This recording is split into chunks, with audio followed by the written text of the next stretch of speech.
अंग्रेजी हम सब बोलते हैं, पर क्या कभी सोचा है कि ये भाषा आखिर आई कहाँ से? इसका परिवार कौन है? आज हम अंग्रेजी के इसी फैमिली ट्री यानी वंश वृक्ष की गहराई में उतरेंगे। तो चलिए समय में थोड़ा पीछे चलते हैं।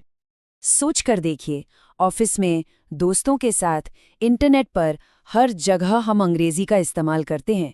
लेकिन क्या ये सिर्फ एक भाषा है या इसके पीछे एक बहुत बड़े पुराने परिवार की कहानी छिपी हुई है? आज हम इसी कहानी को समझने की कोशिश करेंगे। तो शुरुआत कहाँ से की जाए? किसी भी परिवार की कहानी उसकी जड़ों से, उसके रूट से शुरू होती है ना? तो चलिए सबसे पहले अंग्रेजी के एक सीधे पूर्वज यानी डायरेक्ट एंसेस्टर से मिलते हैं।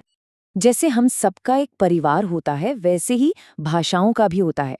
और अगर हम अंग्रेजी के इस फैमिली ट्री की सबसे मजबूत और मुख्य जड़ को खोजने निकलें, तो हमें एक नाम मिलता है, और वो नाम था वेस्ट जर्मैनिक। जी हाँ, यही है वो नाम।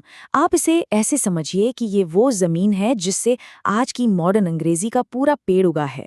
ये नाम हमारी आज की कहानी का सबसे जरूरी हिस्सा है। लेकिन ये वेस्ट जर्मैनिक आखिर था क्या? कोई देश था? नहीं, ये असल में एक बहुत पुरानी, एक एंशिएंट ट्राइबल बोली थी।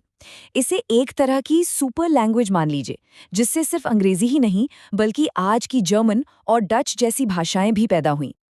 ठीक है, तो अब हम अंग्रेजी के पूर्वज से तो मिल चुके हैं। अब जरा तस्वीर को थोड़ा बड़ा करते हैं और मिलते हैं पूरे प्राचीन जर्मैनिक परिवार से, यानी अंग्रेजी के बाकी रिश्तेदारों से। तो इस पूरे परिवार का स्ट्रक्चर कैसा था? देखिए, इस जर्मैनिक परिवार की 3 मेन ब्रांचेस थीं। एक तो थी वेस्ट जर्मैनिक, जो अंग्रेजी की सीधी पूर्वज है, और फिर थीं इसकी 2 बहनें, नॉर्थ जर्मैनिक और ईस्ट जर्मैनिक। परिवार एक ही था, पर सबके रास्ते अलग-अलग हो गए। इसको और आसान तरीके से समझें तो वेस्ट जर्मैनिक अंग्रेजी का पेरेंट है, और नॉर्थ और ईस्ट जर्मैनिक वो उसके सिबलिंग्स यानी भाई बहन जैसे हैं। सब एक ही फैमिली का हिस्सा हैं, बस सबकी अपनी अपनी अलग ब्रांच बन गई।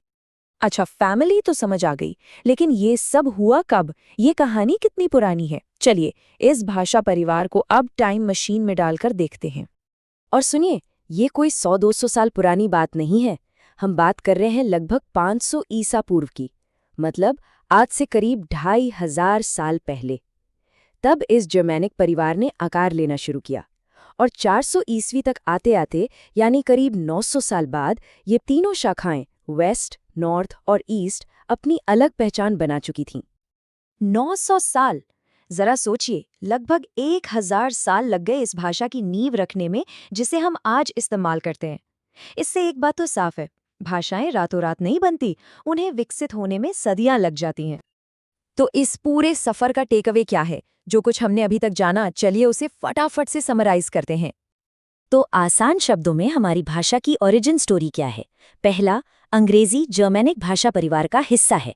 दूसरा, इसका डायरेक्ट एंसेस्टर है वेस्ट जर्मैनिक।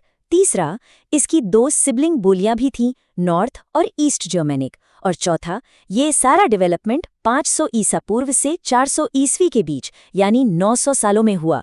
मतलब हर भाषा की अपनी एक हिस्ट्री, एक फैमिली स्टोरी होती है। तो ये तो थी अंग्रेजी के अतीत की यानी पास्ट की कहानी। लेकिन ये हमें एक बहुत ही दिलचस्प सवाल पर लाकर खड़ा करती है।